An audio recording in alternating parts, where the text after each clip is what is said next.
Hi, and welcome to Axelbank Reports History and Today, conversations with America's top nonfiction authors and why their books matter right now. I'm Evan Axelbank, and today we're going to speak with Dr. Lauren Lassabe Shepherd, the author of Resistance from the Right, Conservatives and the Campus Wars in Modern America. This is her first book. She's an instructor at the University of New Orleans in the Department of Education and Human Development. Thank you so much for being here, Dr. Shepherd. Thank you. It's great to be here. Before we start our interview, I want to invite listeners to our Patreon page to ask for your support in keeping this show going. Go to patreon.com/AxelbankHistory. We will donate part of your contributions to a charity for children's literacy. Between 2001 and 2005, while I was a student at Ithaca College, I heard the words academic freedom for the first time. A group of conservative students launched a movement to insist that professors, particularly in the history and politics departments, but some others, teach from what they called both sides of the political aisle. There was an argument made that professors were trying to sneak liberalism into their lessons in hopes of effectively brainwashing students to share the views that the professors themselves had. Now, I felt, just from being in those classes and knowing the professors, that most did a great job of teaching us how to form our own arguments.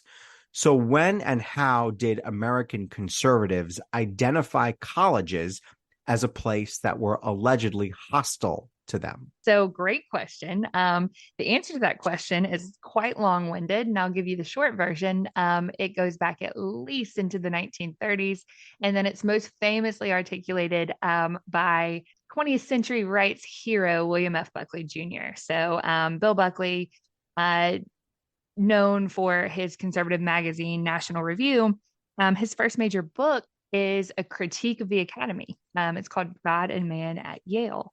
And it's a widely read book. It's very popular.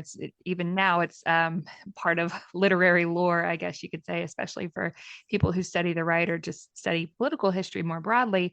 But his major critique is that the university was hostile to Christians. It was hostile to capitalism. It was hostile to all of these things that Buckley and others who thought like him held so precious and so dear. And so after that big scathing critique, Buckley will go on to play a part in two major associations for students, for college students specifically. One is the Intercollegiate Studies Institute, which is like an intellectual society. They are known for training academics, and we can get into who some of those people have been if you'd like to.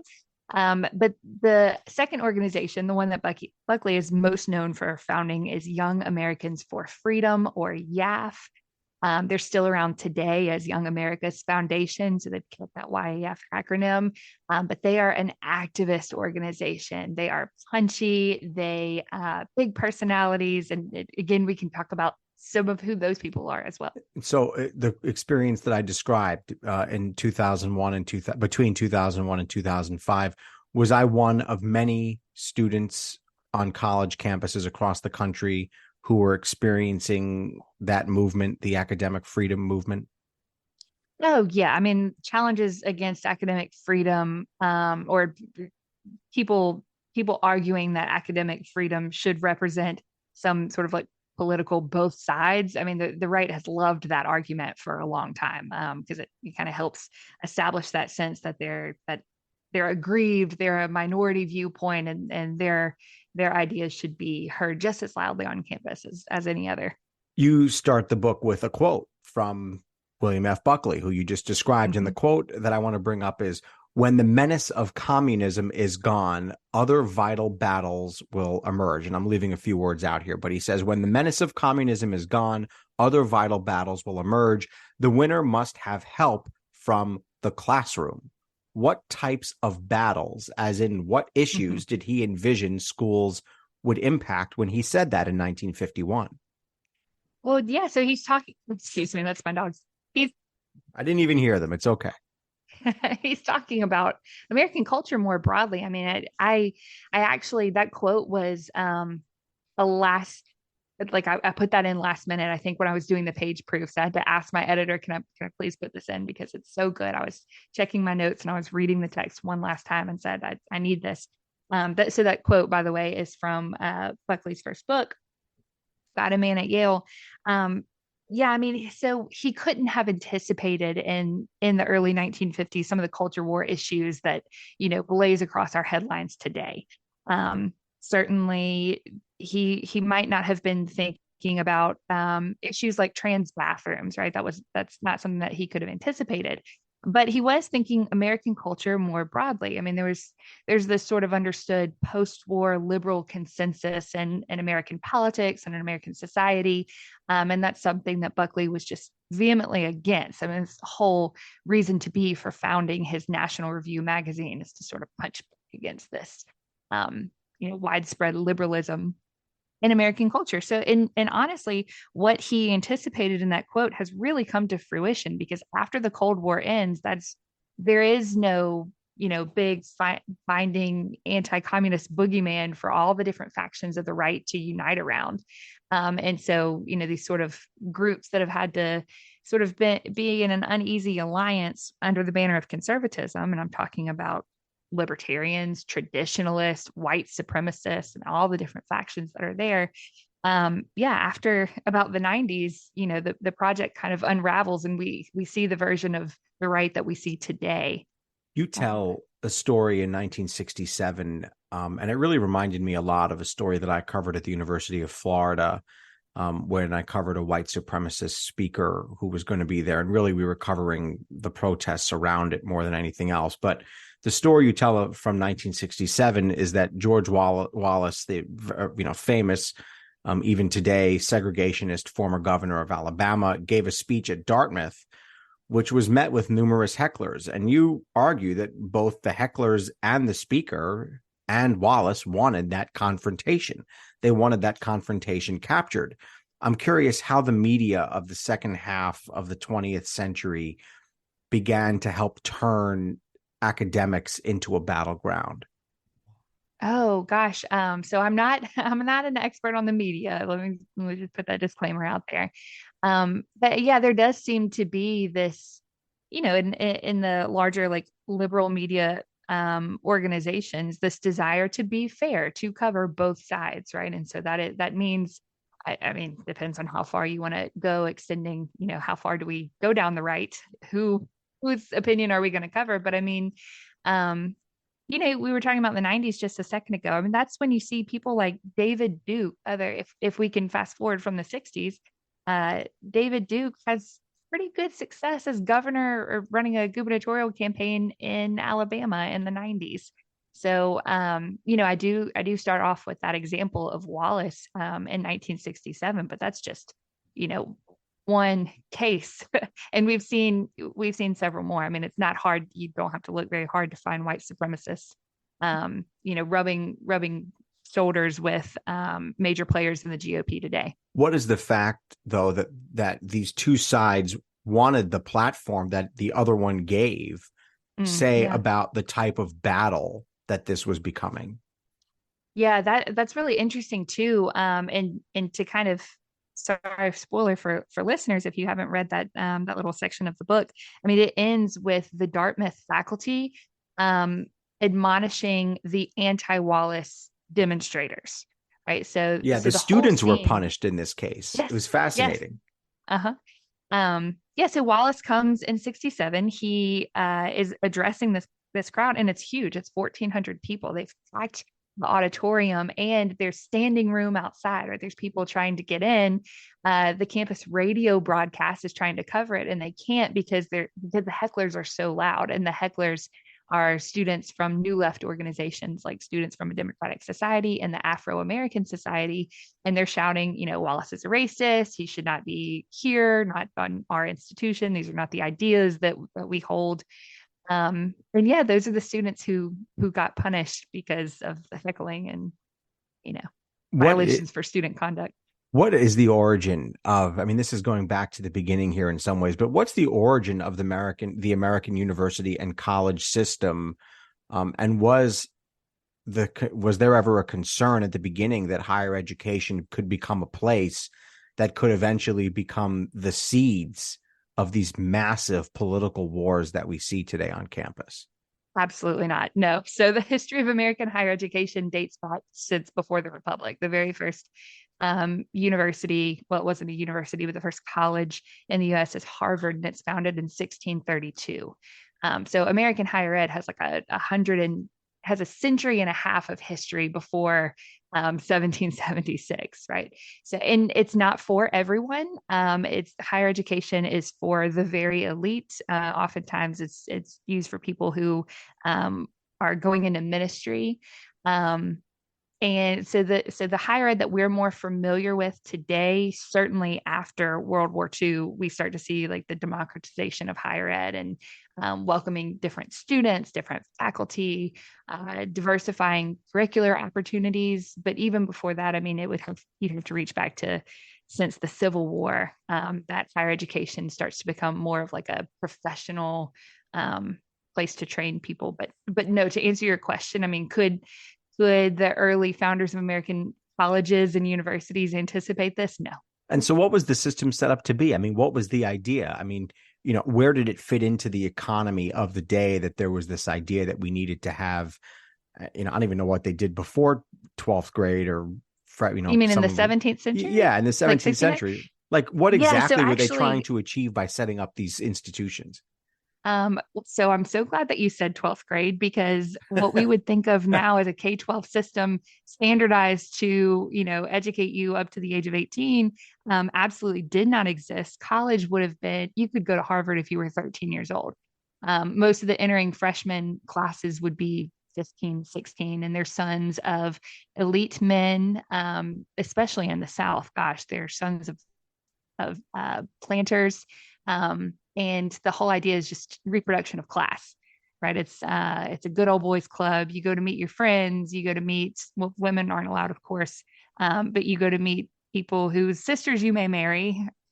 I mean, it's absolutely there just to reproduce the social hierarchies that be.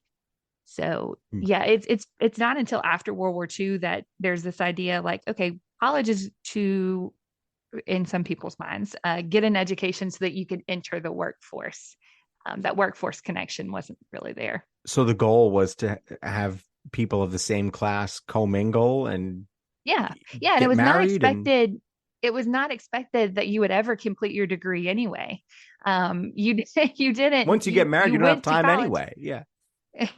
Yeah, and of course, I got to be very clear here that college is for white men. Right. Even the HBCUs don't come around until later. So it's just white men to go meet other friends, to go off, to leave the house, to become educated. This is for second, third, fourth sons who are not maybe inheriting the father's estate. It's just class reproduction.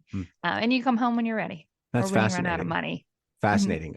So how did college organizations, both within the schools themselves and then nationwide, begin to develop their own political structures? And how did that structure signal to conservatives that they were not welcome? Wow. That's a big question. Let me get us out of the 1600s, but first I want to say that student organizations do go back that far, right? There's literary clubs, eating clubs, fraternities, secret societies. So all those things are there. Your question, let me make sure I have this right. You're asking, how do we see like the creation of political clubs? Like, in other words, like there are these fraternities and there are also academic organizations that develop between schools that teachers become members of. And there are athletic organizations, and there are all these different groups that are either formed in colleges or nationwide among a certain type of teacher, let's say English teachers or teachers of science and what have you. And how did those structures begin? What's that? Like a guild? Yeah, a guild, or like I'm making up a name, the Academic Association of English teachers and things like that. How did those structures begin to develop, and how did they begin to sort of foster this liberalism that conservatives eventually become turned off by? Yeah, I mean that is to go with that premise is to say that these groups were very liberal, and I'm Hmm. not sure that they were. Interesting. Okay. Yeah. Yeah. Because Explain that. yes, Yeah. so even pre-Civil War, like especially Southern colleges, and even I'm going to throw Princeton in here as well. Princeton's not technically in the geographical South, but it has a Southern good old boy ethos. There were debate clubs that were debating abolition, right? And you would have students who would be on the side of, no, we don't, abolition is not right. This is heritage, this is tradition, this is biblical.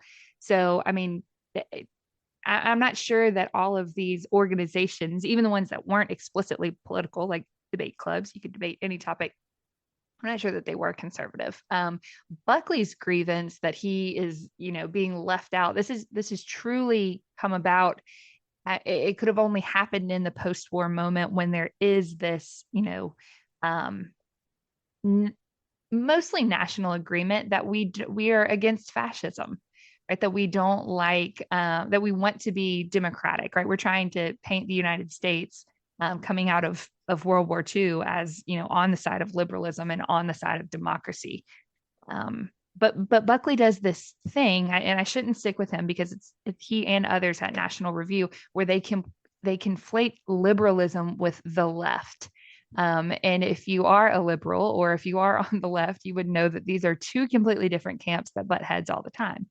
But that doesn't matter from the right's perspective. It's anyone to my left is a leftist, um, even your very centrist liberals. And so I think that is not necessarily a product of the clubs themselves, but it's the product of the clubs that Buckley created. How did conservative students then begin to organize at first? And as I was going through the early pages of your book, it reminded me of the political technique that we see today called astroturfing, which Yes. is an Yeah. allusion to the term grassroots, which is, you say that the students who begin to organize in the conservative, on the conservative right of the American political sphere, you say that they were bankrolled by those who Mhm. had been stymied by the liberal politics of the Yeah. day, where the country essentially agreed that some safety net was critical, but these folks didn't. But they made it look like it was grassroots when really there were a few people pulling the strings and funding them. Yes. Yes, absolutely. Um, so Young Americans for Freedom, I'll stick with them just as an example, but I do mention several different groups in the book. YAF purports to be a grassroots movement in the sense that it's like young conservatives, who don't like what they see on campus. They don't like what they see in Washington, D.C., or even internationally because they've got this big opposition to communism globally. They come together to fundraise, to knock on doors, to get people registered to vote, to work with other organizations and just, be activists. But what I argue in the book is that they weren't grassroots at all. As you say, there are the Buckleys and others who have cash or have political connections who not only can give these students money, they can also give them direction and guidance. So I opened my book in 1967. At this point, Buckley is a generation older than these students, right? He's 20 years ahead of them. So he's a father figure, he's a mentor, and so are the other people who have bylines in National Review or Commentary or all of these other magazines on the right. And so they give the students editorial advice. They will help them. They will edit their writings and they will publish them in the National Review, or they'll help them set up an alternative campus newspaper. And then they'll get sympathetic trustees to cut checks to cover the cost of a print run. So yeah, it's not grassroots. It's And the definitely goal, orchestrated from the top. do they understand that it would look better if it appeared to be grassroots?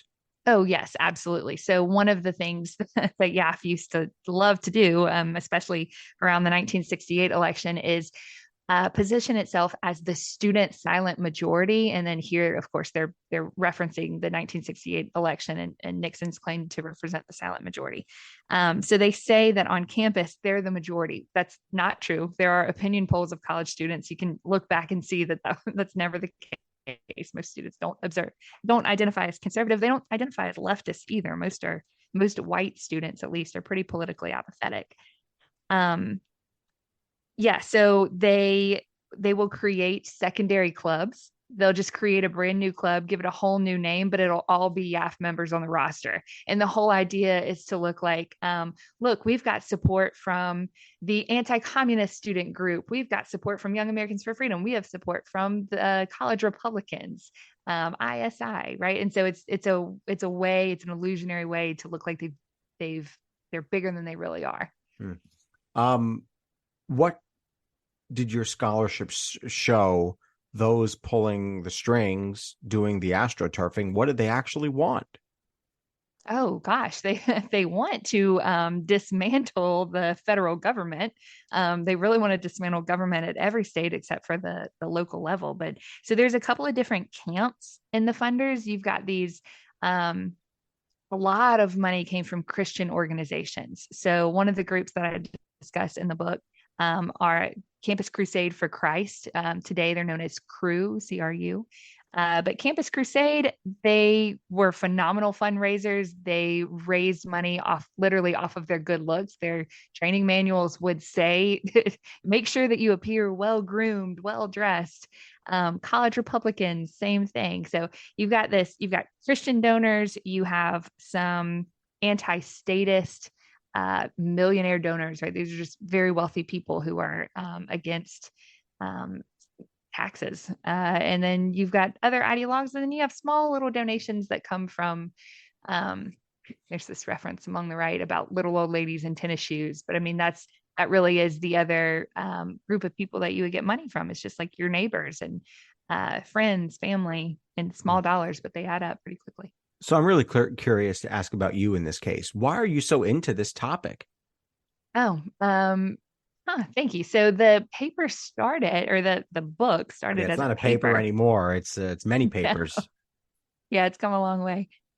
This started as a paper in my history of higher ed course in 2016. So this was like the height of the presidential election. And when we were talking about the unit on student activism in the 60s, I was like, Trump was at Fordham. What was he doing in 1968?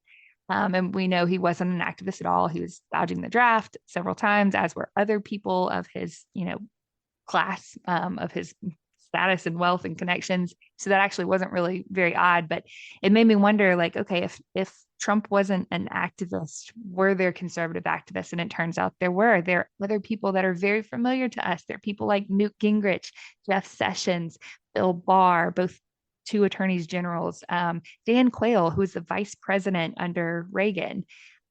Lots of names that we would recognize today. Thank you. Under Bush. George H.W. Bush. Yeah. Thank you. So and I don't want to correct. I mean, you know. No. You got a lot I'm rattling around up there right now. Not offended at all.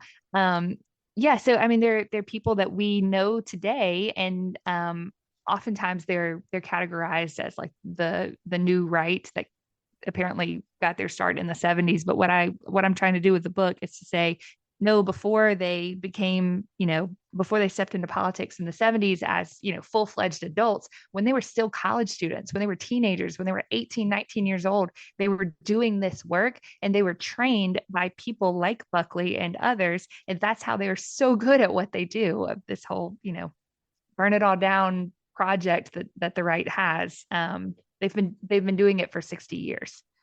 What were your sources for this book? I'm really curious. A, you interviewed dozens of people, but B, I want to know how and how we know the scholarship, has come to conclude that there were people bankrolling and funding and organizing these what appeared to be innocent groups of students who just wanted to be left alone by liberalism.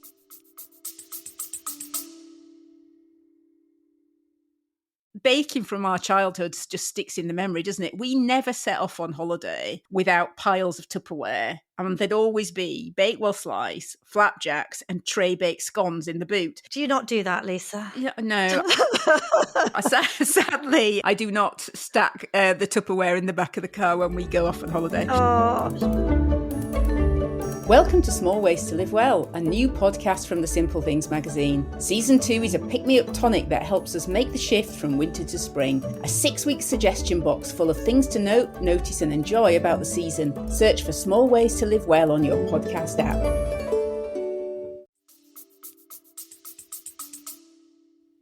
Yeah.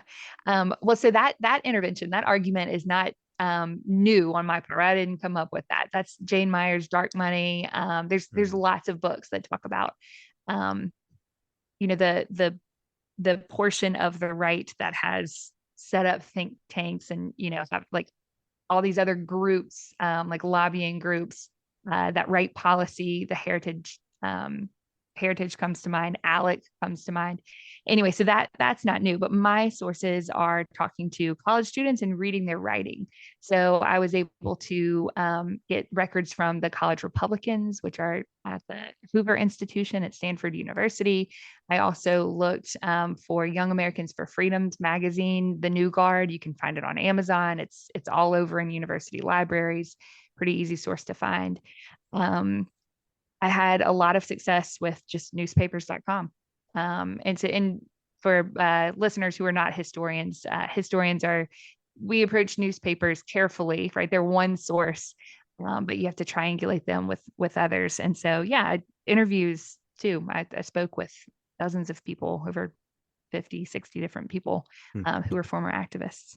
What was your own college experience like at the University of Southern Mississippi? Did you witness similar debates that I did? And just to be frank, Ithaca College is known maybe throughout the Northeast, if not nationally, for having very staunch liberal politics, at least very active student organizations that are very loud and very insistent in terms of their liberal approach to things.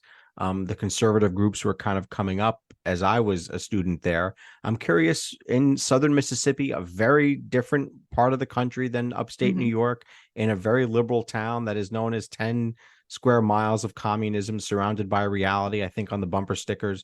What was it like for you at Southern Mississippi? Yeah. Nothing like that. Nothing like that at all. So this is true of Southern Miss, where I did my doc program and undergrad, but it's also true of just many Southern state colleges. They're not super political. I mean, there's no right-wing force trying to punch back against some leftism on campus. I mean, the South is known for its robust Greek system, which I was a part of. I was a member of FAMU, or I am a lifetime member of FAMU. So yeah, I was involved in student government, other things, but I think the craziest thing I can remember as an undergrad is we had a lot of Ron Paul supporters. And this would have been like 2008, 2007, 2008. But I mean, there was I can't remember any crazy, campus Interesting. activism. Did you approach this book and I'm not trying to get at your own political views, but did you approach this book as a liberal or a conservative or a moderate, trying to prove a point that the right is either right or wrong? Or were you trying to create distance between yourself and the material? And how did you create that distance? Yeah, so I grew up very conservative in a conservative household. My dad is still very, he's a MAGA dad. My mom is extremely Catholic, and so that sort of politics shaped my own up until about undergraduate and my experience as an undergrad, and then my politics kind of gently shifted toward the middle throughout the rest of my time as a student. I will say in this. Writing the dissertation definitely sent my politics more to the left, and then writing the book definitely sent my politics even further. But I will say that there was some advantage of, I guess if our readers cannot see me, but I don't look like the trope of a radical leftist, and I think that helped I think people hear my accent and they hear my tone of voice and they don't think I'm threatening, and that helped to kind of build trust with the people that I was interviewing. Because it's a difficult topic. You can't go to someone who's 80 years old and say, so tell me how you resisted civil rights activists as your time on campus as a college student. That doesn't go well. Bye-bye, hang up. Yeah. Yeah. A lot of interviewing, as you know, is rapport building and relationship building before you can really get into some of the deep stuff. So yeah, I mean, my politics now are kind of all over the place, but doing the research. So how did you create the distance between your own thoughts and this really politically charged in some ways, politically charged book that you're writing, because it's really emotional right now for people. Yeah, I mean, I one of the things that I've gotten, one of the feedback that I've gotten is that didn't go far enough. I mean, the book has been featured in Politico, which is not really a lefty magazine, but it's also been in Jacobin, and Jacobin writers said that I didn't take it far enough, and the Politico writers seem to think that I did okay. So I mean, I'm not really sure how it's received by different audiences. I know I speak about it much more aggressively than maybe I wrote about it. Um, and maybe that is because of the political time. But I mean, I finished writing the book in 2022, so it wasn't that long ago. Yeah, yeah. As a professor, how careful do you have to be when it comes to students' perception of you? And do you notice the larger political discussion that's out there about colleges and campuses impacting their views of their experience as your student? Well, okay, so I teach at the University of New Orleans. So again, I'm in a Southern institution, but it's New Orleans. And so a lot of my students, I think, are much further left than I am. And I don't know, we don't really have any sort of tense political discussions. I guess haven't talked to my students about the current Gaza war. But I mean, it depends on the course that I'm teaching. When I teach the history of higher education, certainly we pull all of this up to the front, but other classes, when I teach research methods, I mean, some of that's kind of cut and dry and it doesn't always come out, but I mean, they're always productive conversations. I've never had a student sort of email me or pull me to the side to say, Dr. Shepherd, I'm really offended about the direction the conversation took in class. So, yeah, it's fruitful, I would say, which is a good thing. I mean, that's exactly what we want in a college classroom. We want the discourse. So back to the book here. What hay was made between 1967 and 1970? Why are those 3 years the 3 years that you felt were critical to focus on? Yeah. So that's the height of the Vietnam War. And of course, the war begins much earlier than that, and it ends a little bit later than that. But those years are synonymous with the draft. They're synonymous with draft reforms. They're synonymous with Nixon's election. And so that's really where I thought there was a good focus to really understand like the combativeness of the campus, right? The student left and the student right, although I don't focus on the left so much. And a lot has been written about the left in 1968 and 1969. That's been done. So my intervention is covering the backlash to the left. And those years, I also say, are very formative in shaping how, we haven't talked about this at all, but one of the big thesis of the book, is that the student right, because it is so it's just a constellation of different factions, right? I did kind of mention this earlier. We have libertarians, we've got traditionalists, you've got Christian nationalists, you've got white supremacists, all these different views, and they make an uneasy big tent. And so the thing that binds them all, this least common denominator, is that they all hate the left. And so that's the unifying factor that they take with them when they graduate from college. And they go on to become members of Congress or become attorneys general or become Supreme Court justices. Sam Alito and Neil Gorsuch are both YAF alumni. Or, what, even if they don't go into politics, even if they go into law or if they stay in the academy or whatever it is, they're still activists throughout the rest of their lives, and they influence policies in different types of ways. But yeah, it's that least common denominator of we're anti-left binds them all together. So how did the ensuing decade sharpen this debate? One thing I'm really curious about is, once we get to the 80s and the direction of the country kind of changes, and, even when there's a Democratic president in there, he's making deals with conservatives who run Congress, and they reform welfare, and, abortion was to be safe, legal, and rare, and don't ask, don't tell, and all these things. And that's even under a Democratic president. So as the country's sort of mood shifts right, and Ronald Reagan is running the show, and then you have, George H.W. Bush and Bill Clinton and George W. Bush, how did that sort of change the direction and influence the debate on campus about politics? Well, you don't see campus politics quite they're not quite so loud. In fact, the next time that we really see something that even somewhat resembled the 60s, but still doesn't reach that height, are debates in the 2010s about Israel and Palestine, which, here we are again.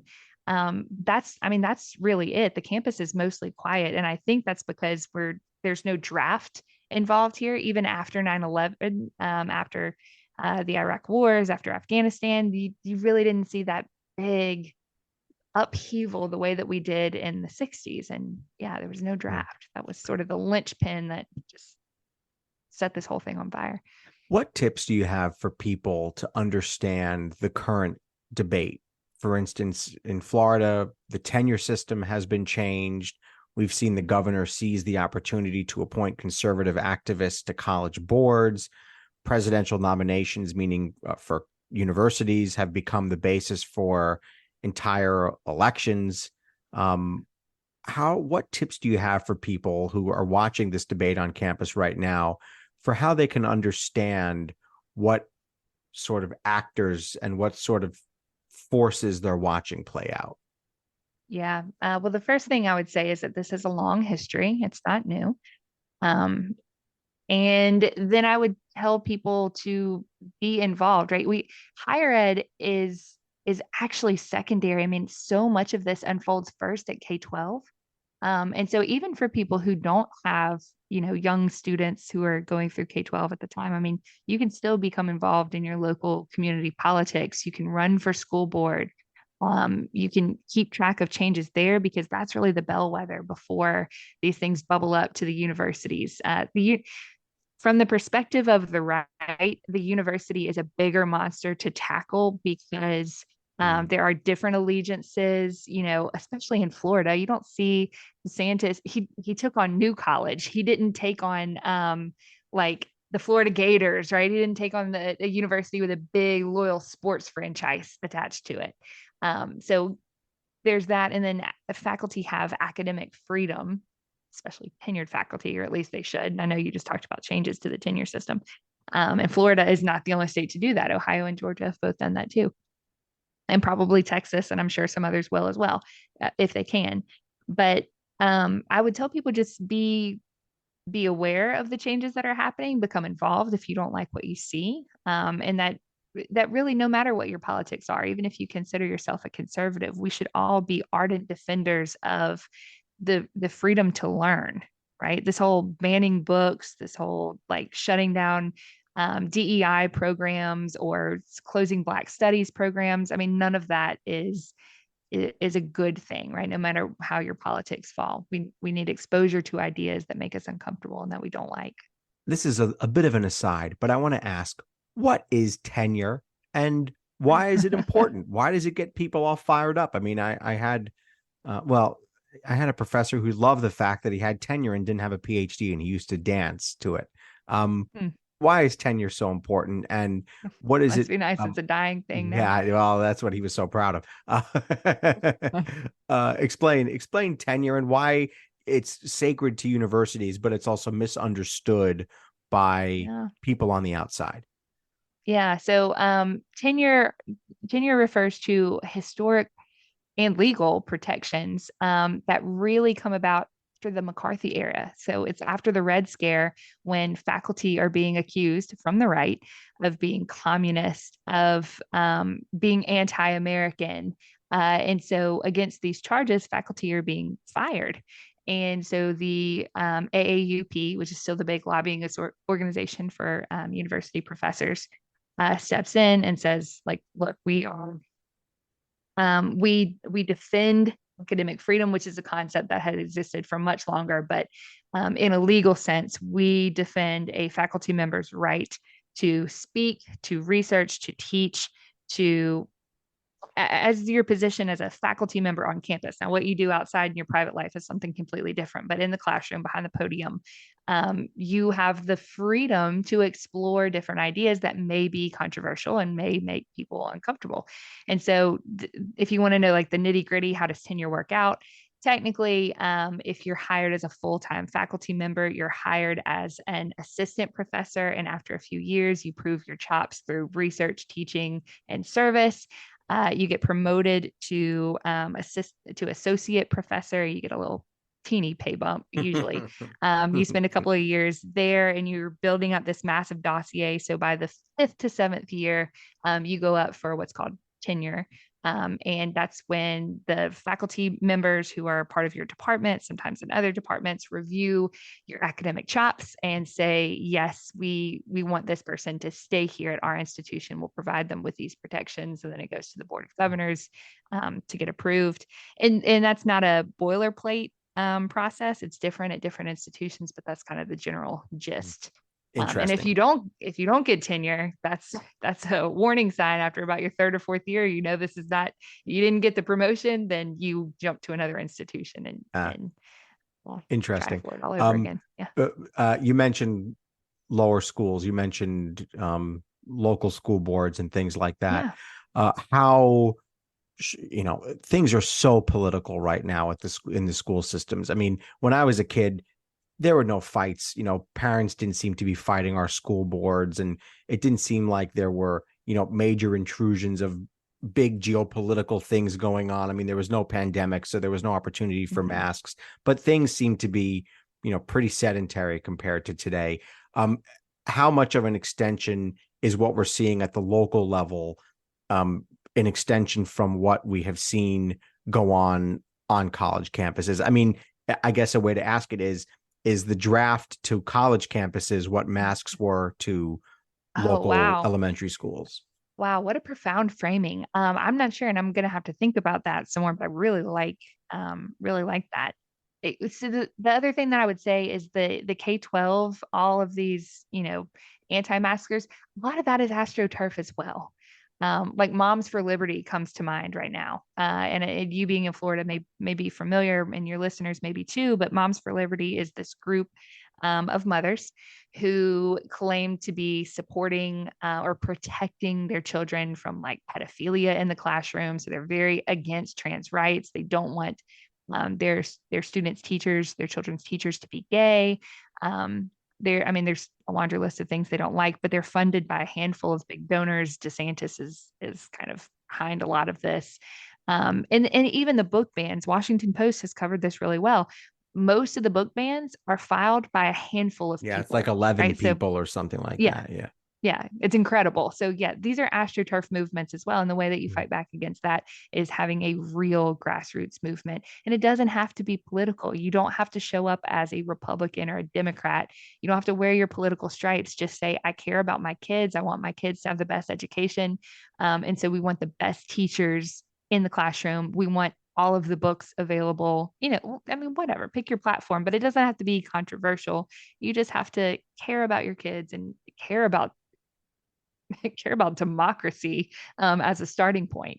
If Lauren Lassabe, if Dr. Shepherd could design a university system, if you were that powerful that you could just stand there and say, this is what this school is going to look like, that would protect both the freedom of professors to teach and of students to voice their concerns, what tweaks and changes would you make to what we see today in order to make sure both of those things were true? I mean, if you'd asked me this before October 7th, before the situation in Israel and Palestine, I probably would have said we have a very good system. I mean, we do, and far right speakers, not just conservative, far right speakers are brought to campus all the time. I mean, I'm thinking of 2017. What is his name? Provocateur. Guy right. Milo. I mentioned a protest at UF for a speech given by. I forget his name, to be honest with you. But he was a major white supremacist. Yeah. Yes, they do come to campus. They do get invitations. Now, did people attend, or is it mostly, counter protesters? Maybe, I'm not sure. But I mean, the system is there. Not almost, legally, every public campus has a free speech zone where, anybody, any community member, you don't have to be a student or a faculty member, any community member can show up and exercise your First Amendment right. What gets tricky is when administrators have to balance safety against people's freedom to, be a belligerent or whatever it is they're going to say when they're on campus. But I mean, the system is already designed for that. And the reason I say that would be my answer pre-10/7, is because it seems like some institutions have come out, in the wake of the events of the last few days and come out with some pretty terrible anti-intellectual statements, I would say, that clearly take, a side. And so that's unfortunate, but. Explain for me, if you can, where the idea, where the concept came from, where college does not necessarily have to be your goal. We often hear this on the right. You don't have to go to college to do well in life. You can go to a trade school. What are we seeing when we hear that claim made? Well, that is guarding people from the type of free inquiry that college provides, right? That the traditional 4-year college that offers not what a trade school has, right? So that offers like general liberal arts, right? You have to take 2 history courses, you have to take 2 science and labs, 2 math, 2 English, whatever. They want you to go to trade school so you learn a trade and become self-employed, and then you can make your own business decisions to discriminate against your customers and employees at will, if that's certainly the case if you live in a red state, as I do.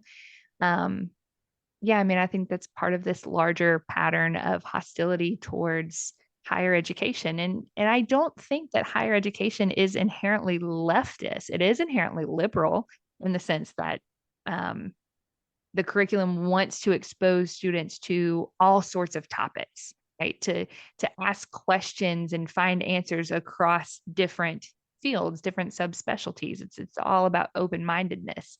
And the conservative mind tends to like hierarchy and top-down instruction and people following in line and law and order and all the other things that. The dedication. I love asking authors about their dedications. The dedication is to your parents, and you said that you owed your earliest political ideas to your dad, and I find that super interesting. Yet now that I know that he's a MAGA dad, and that you, according to what you just said, went in a different direction, I love that the dedication is still to him. Why did you do that?